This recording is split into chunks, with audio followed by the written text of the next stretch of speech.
మలి సర్కారు పెట్టిన రాజు యువ వికాస పథకం అప్లికేషన్లు చేసుకుంటుండ్రా. అయితే మొన్నటిదాకా రేషన్ కార్డు ఉన్నోళ్ళకి ఇన్కమ్ సర్టిఫికేట్ అవసరం లేదని అన్న ఆఫీసర్లు ఇప్పుడు ఇన్కమ్ సర్టిఫికేట్ ను కూడా అప్లికేషన్ ఫారంలా ప్రజాపాలన సెంటర్లలో ఇచ్చేటప్పుడు యాడ్ చేయాలని అంటుండ్రట. అగో తెల్ల రేషన్ కార్డు ఉంటే చాలు మళ్ళీ ఇన్కమ్ సర్టిఫికేట్ అనేది అవసరం లేదని అన్న ఆఫీసర్లు ఇప్పుడు ఇట్లా ఎందుకు అంటుండ్రంటారా? ఏమో మరి. రాజు యువ వికాస పథకం వెబ్సైట్లో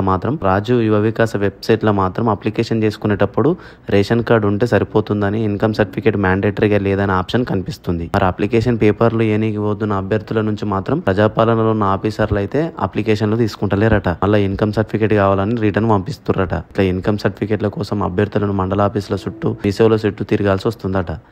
ఇంకో దిక్కు రేషన్ కార్డు ఉంటే ఇన్కమ్ సర్టిఫికేట్ అవసరం లేదని బీసీ సంక్షేమ లీడర్లు కూడా ప్రెస్ మీట్లు పెట్టి విడుదల చేసారు. అయినా ఆఫీసర్లు ఇట్లా ఎందుకు అడుగుతుర్రు? వారి సర్కారు మళ్ళీ ఆఫీసర్లకు అర్థమయ్యేటట్టు చెప్పాలంటుండ్రు. ఏప్రిల్ 1 తారీఖు మొన్నటి దాకా లాస్ట్ డేట్ ఉంటే దాన్ని ఇప్పుడు ఏప్రిల్ 14 దాకా పెంచారు కదా. ఇప్పుడు మళ్ళీ డేట్ ఏమైనా పెంచుతారా అంటే ఏమో మరి. ఇప్పటికే 9 లక్షలకు మీది దాకా అప్లికేషన్లు సర్కార్కి వచ్చినాయట. ఇప్పుడు అలా డేట్ ఏమైనా పెంచుతారా లేదా అని. ఇప్పటికైతే అభ్యర్థులంతా మీ సేవల చుట్టూ ఇన్కమ్ సర్టిఫికేట్లు, క్యాస్ట్ సర్టిఫికేట్ల కోసమే తిరుగుతారు. ప్రభుత్వం మళ్ళీ ఏమన్నా ఆలోచన చేసి పెంచుతుందా అంటే చూడాలి. ప్రభుత్వం మళ్ళీ డేట్కి ఇట్లా పెంచితే ఇంకా చాలా మంది అప్లికేషన్ చేసుకోవాలని చూస్తున్నారట. కానీ ఇక ప్రభుత్వం డేటు పెంచదా అనేది అర్థమైతలేదట.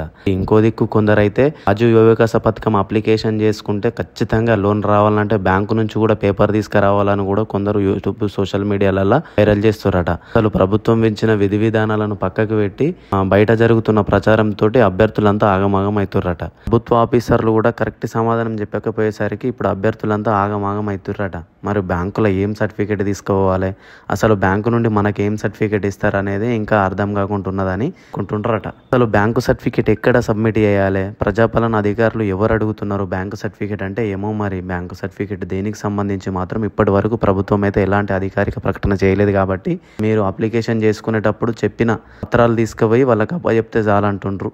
ప్రజాపాలన వద్ద ఉన్న కొందరు ఆఫీసర్లు మాత్రం ఖచ్చితంగా అభ్యర్థులు ఇన్కమ్ సర్టిఫికేట్ కూడా తీసుకురావాలని, అది కూడా ఈ సంవత్సరంలో ఇన్కమ్ సర్టిఫికేట్ మాత్రమే ఉండాలని అభ్యర్థులను పేపర్ల అప్లికేషన్లను తీసుకుంటలేరంట. దీంతో అభ్యర్థులందరూ ఇన్కమ్ సర్టిఫికేట్ అవసరం లేదని ఓ దిక్కు సర్కారు పేపర్ ప్రకటన, మీడియా ప్రకటన చేస్తుంటే ఆఫీసర్లు ఎందుకు ఇట్లా మమ్మల్ని ఇబ్బంది పెడుతున్నారు, ఇప్పుడే అంటే ఇన్కమ్ సర్టిఫికేట్ రాదు కదా, డేట్ దగ్గరికి వచ్చిన తర్వాత ఇట్లా ఇబ్బంది పెట్టడం కరెక్ట్ కదా అని కొందరు వాపోతున్నారు. జిల్లా యంత్రాంగం దీనిపై స్పందించి వెంటనే మండల ప్రజాపాలనల అధికారులకు మార్గదర్శకాలను వివరించి అభ్యర్థులను ఇబ్బంది పెట్టకుండా చూసుకుంటేనే అప్లికేషన్లు అనేది సజావుగా సాగుతాయని అనుకుంటుండ్రు. ఇప్పటికే అప్లికేషన్లు పెద్ద ఎత్తున వస్తున్నాయి కాబట్టి, లాస్ట్ డేట్ కూడా దగ్గర ఉంది కాబట్టి ఇంకా ఎక్కువ అప్లికేషన్లు వచ్చే వీలుంది కాబట్టి వెంటనే అధికారులు కూడా స్పందించి ఒక క్లారిటీ ఇస్తే అప్పుడు అభ్యర్థులకు కూడా ఒక క్లారిటీ ఉంటుంది. వెంటనే అప్లికేషన్లు కూడా చేసుకుంటారు. అర్హులైన వాళ్ళకు కూడా రాజు యువ వికాస పథకం అందుతుందని. రాజు యువ వికాస పథకంకు అప్లికేషన్ చేసుకుంటే ఖచ్చితంగా బ్యాంకు నుండి లెటర్ కావాలనే ఒక రూమర్ని